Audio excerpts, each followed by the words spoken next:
So this Sunday, the liturgical churches are preaching on Acts 2, 1 through 21.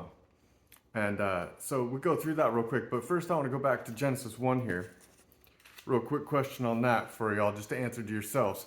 Right? It says, and God said, "Behold, I have given you every herb bearing seed which is upon the face of all the earth, and every tree in which is the fruit of a tree yielding seed, and to you it shall be for meat." All right, so quick question. Which one did God give you? A bowl of cherries? All right.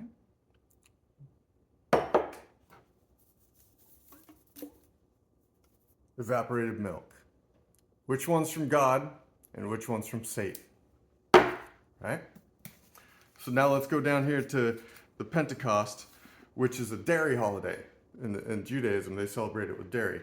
And it says, "And when the day of Pentecost was fully come, they were all with one accord in one place. And suddenly there came a sound from heaven as of a rushing mighty wind, and it filled all the house where they were sitting.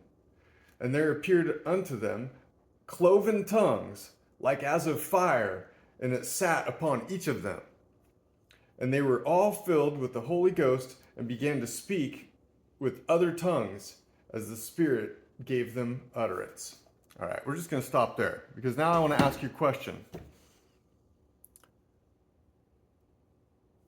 When a tongue comes down to you, and a cloven tongue, and it possesses you, then you're speaking in tongues. What is that? That's called a possession. You're being possessed. So what that book is talking about right there in Acts 2 is that the apostles were possessed by the Spirit, right? Why were they possessed?